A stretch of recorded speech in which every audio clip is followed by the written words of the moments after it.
Welcome to Understanding the Bible with Pastor Stephen. This is Season 5, Episode 3, Finances, Part 5, Investing. So today we're covering investing in regards to our finances. And the last couple of times we've covered debt, we've covered things like saving, we've covered budgeting, learning how to budget, and of course, what the Bible says about all of those things.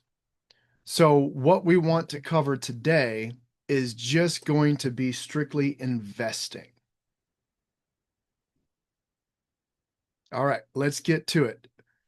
Three Bible verses that you need to know in regards to investing. First of all, we have Ecclesiastes 11, verse 2, and that says, "Give a portion to seven and also to eight, for thou knowest not what evil shall be upon the earth." Basically, don't put all your eggs in one basket, all right? That is very clear directive that there are bad things that happen in this world, and we need to be ready so that in when something bad does happen to us, we don't lose everything that God has given to us or entrusted to us. Remember, we are God's stewards. He owns everything. So if we lose it all, sometimes that's a foolish thing. Sometimes it's beyond our control, but don't don't invest your entire life into one thing. And then when that thing comes crashing down, you feel like your life is over. All right. Proverbs 13:22. A good man leaveth an inheritance to his children's children, and the wealth of the sinner is laid up for the just. A good man leaves an inheritance to his grandchildren. Most of us here in America are just trying to get by in our retirement age. We don't have anything left by the time we die. So are we actually following the Bible? When the Bible says leave an inheritance, not just to your children, but to your grandchildren?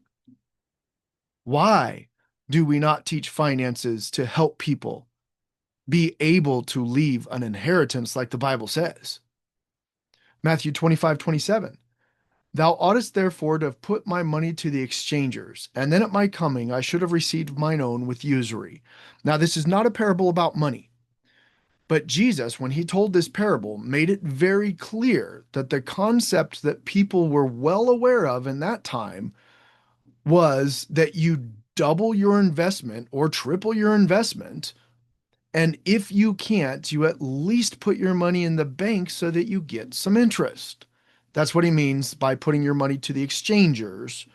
And usury is interest. Okay. So Jesus, as a side, was just commenting that everybody knows you should at least earn interest. So that's a type of investing, although it's not really what I'm talking about today. But it's crucial that you understand that even Jesus understood compound interest and making interest on interest. Now, let's get into the financials here. So what we're going to talk about first is 401ks. Number one, most people do already know this, that your employer has a 401k. A lot of people don't take advantage of it, and that's foolish in this one regard. I would say 90% of employers out there, if they offer a 401k, they do some sort of matching plan. And what that means is they'll dazzle you with words and say, "Oh, we match 100% or we match 50% of what you put in." And basically what that means is up to a certain dollar amount or percentage of your paycheck, they will match 50%. So typically, here's what that means, that they will match 50% up to 6% of your paycheck. So if you do 6% of your paycheck, say you make $100 that pay period, you put in six of that before taxes into a 401k retirement account. $94 then is taxed. And whatever you get after that is your take home pay. But that 6%, that $6 is put into your 401k pre-tax. The government doesn't get any of it until you retire, and then you start living off of it as income. An employer, if they did that 50% match, would give you $3 for free. during that pay period. So you made $100, you invest six, your employer invests three for you, and bam, that's free money. 3% of your income was free. So if you don't take that free money, you're giving up 3% of your income every paycheck. You're just letting your employer keep it. That's foolish. All right. So do the employer match at least what the most that they give you. If they give you 5% if you invest 10, then invest 10%. If they only give you 1% if you invest 2%, then invest 2%. But at least invest what your employer is willing to match and take advantage of that free money. The other question you want to ask in regards to your 401k when you get a job and they do employer matching is, when is it vested? Nowadays, most employers vest it immediately. What that means is, as soon as that money is deposited in your account, it's yours. Some employers have 1, 2, 3, and 5 year vestment plans, which means you don't get to keep that employer match unless you stick with them for at least that time period, 1, 3, 5 years, or whatever. So don't invest, think you're getting all this money for free from your employer, and you didn't read the fine print, and in 4 years you quit, and they just take all that 3% back that you thought was yours. Okay, so that's called vesting.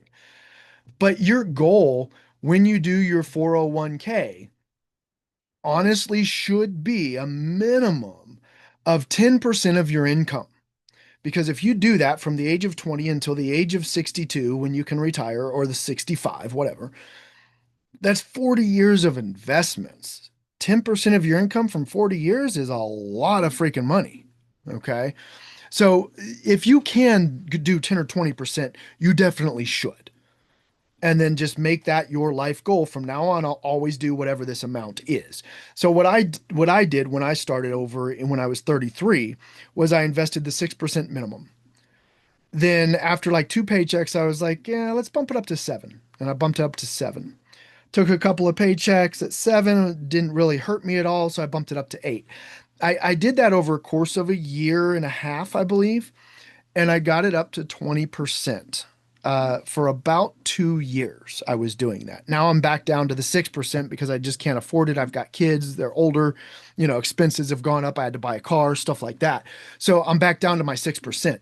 But I'm doing the 6% employer match so that I get that extra three. So I'm really investing 9% of my income. Does that make sense? I hope it does. If you question the employer match 401k, email me, angrypatriot42@yahoo.com, and I'll straighten it out for you. But what you do by this investing every paycheck is you're doing what is called dollar cost averaging. That is consistent monthly contributions when the market is low, when the market is high. It doesn't matter what the market's doing, you are buying into it every month. So, for example, dollar cost averaging, say you were to buy a mutual fund or a stock or something in your 401k at a price that fluctuates from $10 to $20. So you buy it at $10, next month you buy it at $12, next month you buy it at 14, next month you buy it at 16. The value of it drops down to $10 a share or whatever. And if you were to look at your 401k, you would think, oh no, I'm losing money. But if you keep buying into it consistently every month, you do that 6% or whatever your percentage is. Then when it goes back up to 18 or $20, your average cost over those purchases is about $14.30. And now it's trading at $20. So dollar cost averaging helps you over the long term. So you're thinking towards retirement 20, 30, 40 years in the future. If you consistently every month put money in, you will end up paying an overall lower price over time. Whereas if I waited until it was $20 and I look at it today and start freaking out, oh no, I haven't invested. It's cost twice as much as it used to. I better put money into it. Well, now my cost is $20 a share. And your cost is only $14.29. So you bought it cheaper, right? That's the idea of dollar cost averaging. Just be consistent and you'll end up paying a cheaper price on average. Now, In your 401k, you can have multiple investments. You can invest in an index fund. For example, VOO is a S&P 500, 500 different stocks in that mutual fund. VTI is the total US stock market. And you would call your investment advisor and when I say that, I mean like whoever you get your investment vehicle through. Typically with your employer 401k, they just give you like a 2050 retirement fund and you just put it in that. Okay, that's a type of mutual fund. Um, but don't put all your money in that fund. They will give you an option. Do you want to automatically do the retirement year funds, or do you want to choose your own? Choose your own. Remember Ecclesiastes 11, verse 2. It said in seven or eight things. So divide it up in different funds, like the international funds, the stocks and bonds, etc. Or maybe some in the 2050 fund, some in the 2040 fund, or some in the 2060 fund, or some in the S&P 500 fund. They've got lots of different options. I think mine had like 20 different options. So I divided up like 10% in like 8 of them. And then I divided up 5% in some of the others that I wasn't sure about. I had multiple buckets. So if one of them does bad, I'll make it up in the other one. And this does the dollar cost averaging being consistent every paycheck. If you don't, you'll end up losing out. Now, the only thing I say on that is when you diversify like that, make sure that if they have the option to have all your dividends automatically reinvested. So, dividends are basically if you own something at the end of the year or every 3 months, depending on the company, they'll take some of their profits and they'll give it back to the people who own some of their stuff. So some mutual funds, I'm not sure that they actually do dividends, but a lot of investments do dividends. And you'll see just, oh, you just bought $2 worth of, whatever because of your dividend reinvestment plan. It's called a DRIP, DRIP, dividend reinvestment plan. So make sure that you have that set up if there's even an option for it. Those are things you want to look at when you look at your 401k investments, okay? And then you check every year to see what those funds are doing. And usually they will show you the returns of those funds. There will be like a column that says annual return, 5-year return, 10-year return, or life of the fund return. And it'll tell you on average how much you've gotten. And what that means is if you've invested $100 and it's an average annual return of 8%, then you've got $108 now, 8% of that 100. So the higher the percentage of the return, that's the one you want to go into. So I've looked at those and I've seen some that average over 10, 15, 20 years a return of 5% compared to a different fund instead of the 2050 retirement fund. They've got one that's like a high risk fund or something, or a moderate risk fund, or blue chip stock fund, and they get 25% average returns over 20 years. Why wouldn't you invest in the 25% one instead of the one that only gives you a 5% return?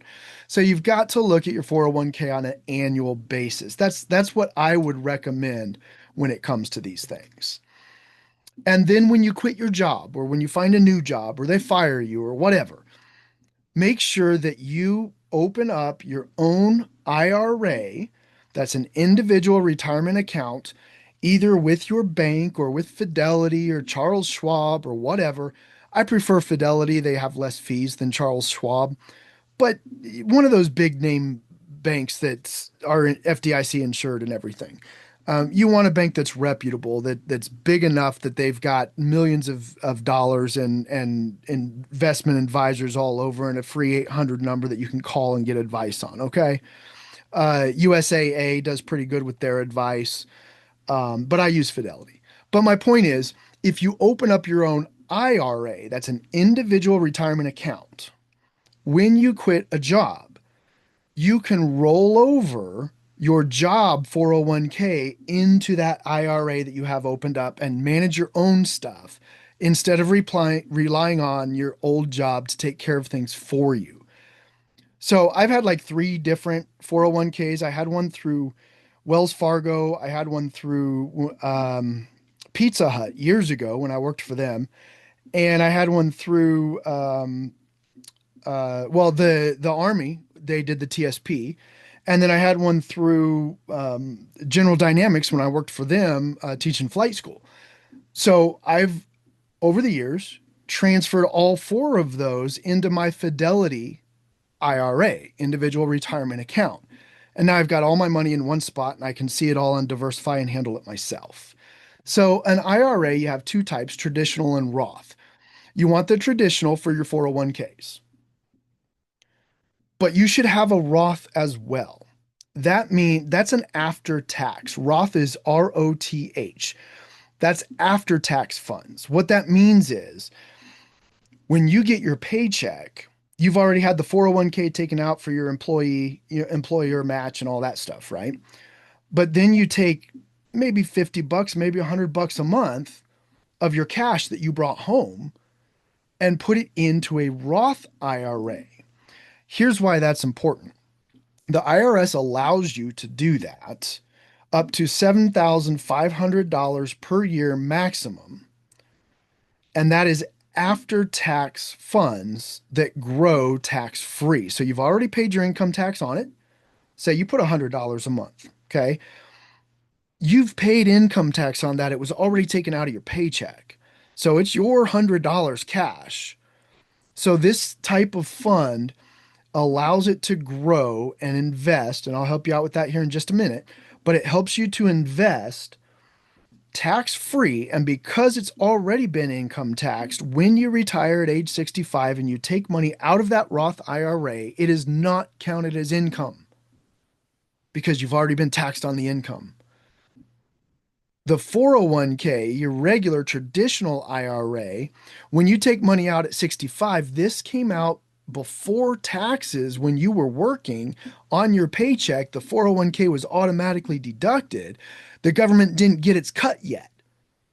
So on a traditional IRA or your employer's 401k, when you're 65 and you take that money out, that has to be itemized as income on your taxes every year, and the government will get its cut.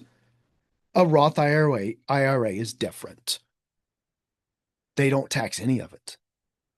Nothing, none of the interest, none of the capital that you put in there, and none of the investment returns. It's all your money. So Roth IRA is better. So go to your bank or go to Fidelity or whatever and open one now. They're free to open. It doesn't cost you anything. All right.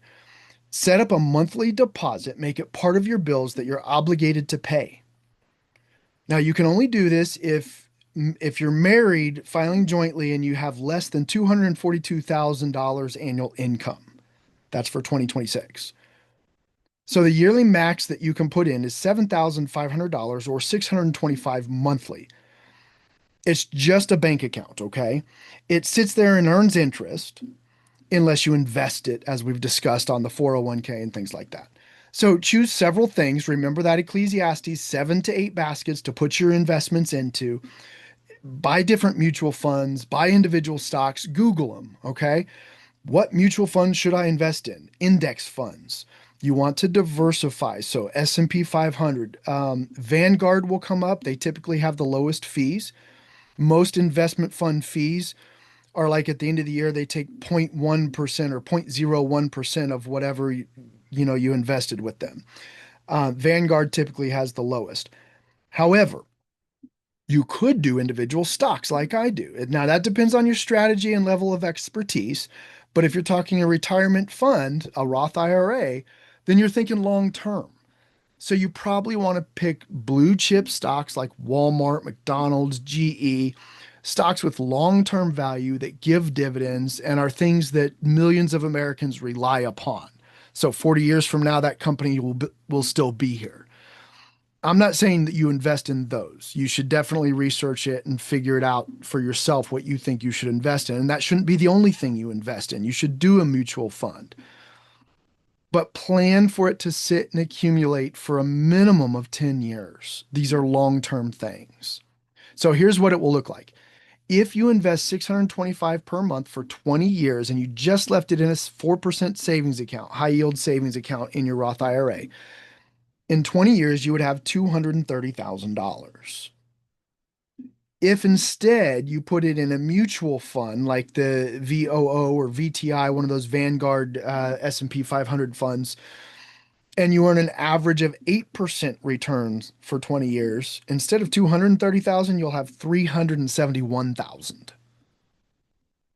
That's more than 50% more increase. All right. Now, what if you can only afford $100 a month? Do it. 100 per month for 20 years is $24,000 that you've invested over 20 years, but it would be $59,000 tax free after that 8% mutual fund investment. So it's very important that you start now. If you can get started, I don't care if it's $10. Get the habit of doing $10 a month, $50 a month, $100 a month, up to $625 a month into a Roth IRA. That ought to be your goal. All right. Now, you can do a traditional IRA, that's before taxes, like I explained with your paycheck. And after you quit your job, if you have a traditional IRA opened up, then you can transfer that into there. And same as we've already discussed, have other investments, diversify, have a mix of international funds, bonds, mutual funds, index funds, target date funds, and individual stocks, like I'd mentioned. That's your investment side of it. Now, I'm not a financial advisor. I'm a financial strategist. I can help you plan your stuff, but I cannot tell you what to invest in. I'm just telling you the broad range of things out there, okay? Now, the other thing when it comes to investment should be real assets, silver and gold. I've been saying it for years when silver was $24 an ounce and gold was $1,800 an ounce. Now, January 2026, silver is $90 an ounce, not 24, and gold is $4,600 an ounce, not 1,800. Now I use SD bullion. There's lots of places out there that you can buy 1 ounce gold bars or coins or silver coins and things. Um, but I say SD bullion because they're a Christian company. Okay. Um, the point is, if you invest in tangible assets like silver and gold bars, yes, it might be expensive. It costs $90 right now. They always do a premium of, $2 or $3 above that price. And then you got to pay shipping. So if you can save up money in a bank account or in cash at home until you have $500, and then you can buy 5 of those coins at $90 each, and then they give you free shipping. Then you hold on to it for 20, 30 years, and that can be an inheritance for your children or your grandchildren. Or, this is my take on it, you will need real tangible assets to barter with in the end times because you're not going to take the mark of the beast.